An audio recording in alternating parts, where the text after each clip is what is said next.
Hey everyone, how you doing today? I'm going to show you a preview of this MLV-Lancer, inspired by Crazy Z and Lear Jets. So I think I finally got this build complete and kind of ready to go. It should be to the workshop tomorrow.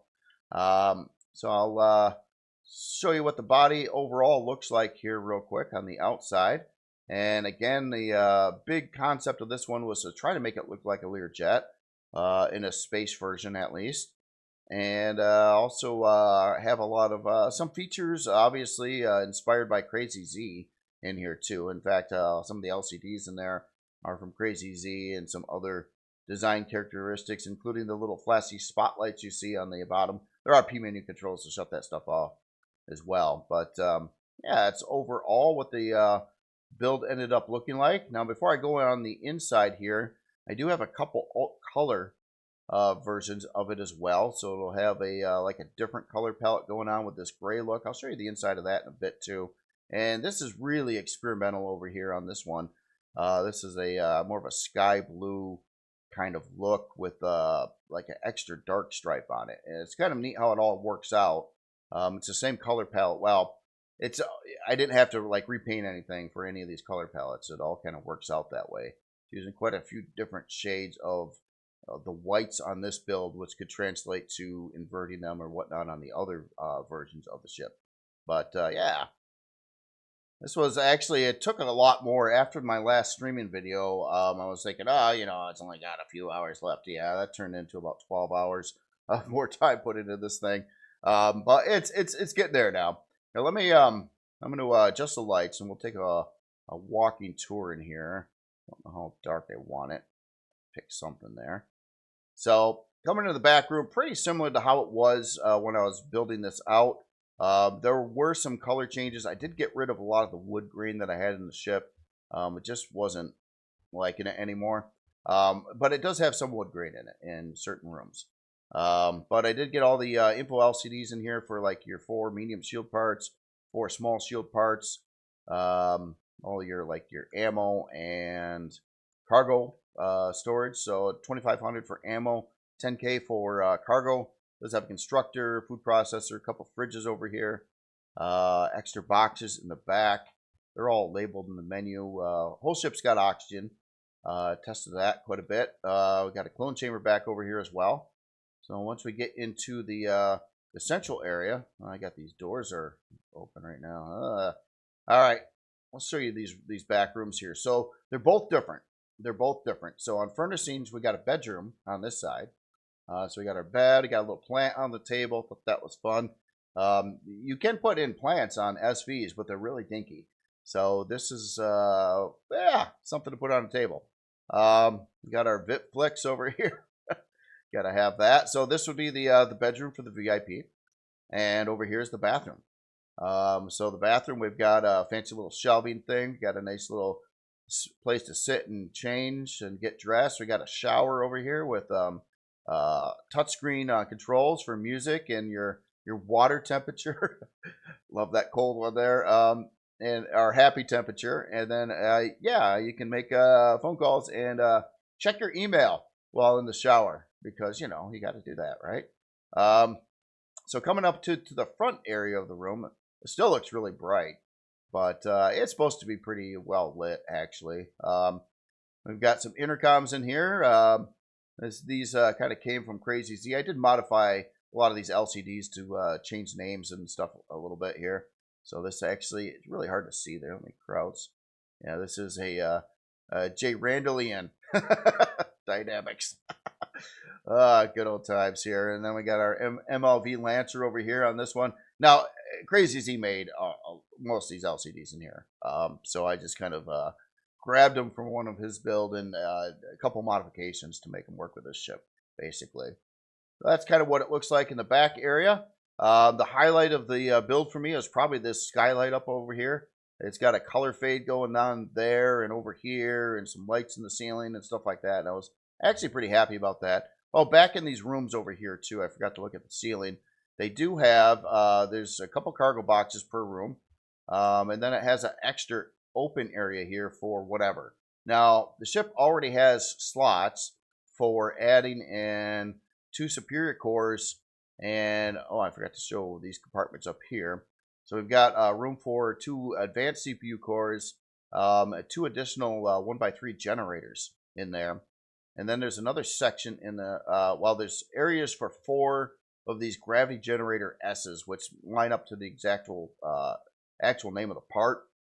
So it takes 4 of these small gravity generators to give it gravity if you want to add that into the ship. Now, I'm leaving it out stock due to CPU concerns. And over here, I think we have our Pentaxa tank, and then you got Wi-Fi access up over there as well. So all kinds of stuff built into the ceiling in the back here.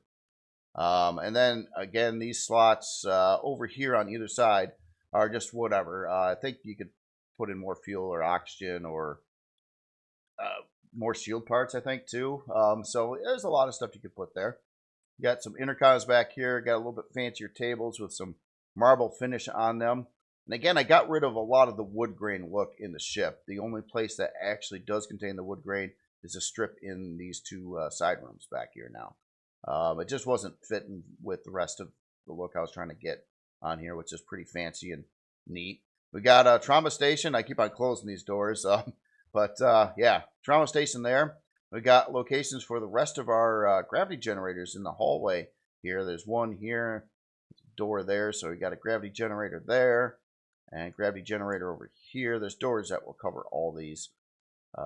Seems like I had everything open before this, so. And then there's one more location for a gravity generator down in there. So that covers all of those. And we got to put another passenger seat up over here with their own intercom, little keyboardy thingy, and a little heads up thing with the MLV-Lancer system check over there. And beyond that, in P menu options, we do have, we got our info LCDs. We can turn that on. Construction power. We got our running lights. That's the blinkies you see outside. And it does have some spotlights on it as well. So just in case you got to see in the dark, you know, you got to be able to do it all. Anyway, that is pretty much the build. Now, spec-wise, this is coming out to unlock level 15, size class 3, 67 forward, 21 strafing, 38 lift, 34 reverse, and 14 down. Does have 8 fuel tanks and 8 oxygen tanks, 3 retractable light Gatling turrets, and a detector. So, hour and 35-minute build time. It does require some plant fibers in this one. A little bit of some of this other stuff over there for some of the parts I used. Again, I wasn't trying to make this a starter ship or anything like that. It's just I was also trying to make it as inexpensive as I could for what it is. So, all right. So this is the default color scheme, and I got 2 alt color schemes kind of whopped up here too. Let me show you those. And these are both really going kind of different with the coloring. So this one here is more of a kind of a medium gray with this kind of greenish teal gradient on it, and how that translates to the interior kind of has a different look to it. But I'm trying, it's trying to be elegant yet, so it's all kind of works out, but it kind of gives it just a completely different look, really. Even the bedrooms, I even tinted the wood grain to kind of match in with the other colors in here. So that is one other color option here. You can see how that's going to work out. Now, obviously, you can't change the light colors on here as part of the color scheme. That kind of sucks, but so all the lights are going to be the same. But and then the last one here, this is really experimental for me. This is more of like a sky blue one, and it's got an extra dark stripe on the top side, which the other ones do not have. Like, well, it's different. I do have quite a bit of control on the colors on this. So for making other color palettes and things like that, I can do certain little tricks, which are kind of neat. But yeah, that's how this one turned out. Again, I'm not 100% sure if I like the color scheme on this one. It kind of works, so I was trying to dial everything in so it all kind of fit. And then, yeah, so it just looks like a little different build here. Interior, again, it's got the sky blue look on this one. But other than that, it's yeah, pretty straightforward. It's possible I might have another color scheme yet too. I gotta play around with that a little bit.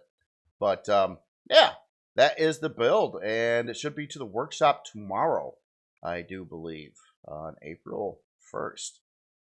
Wonder why that is.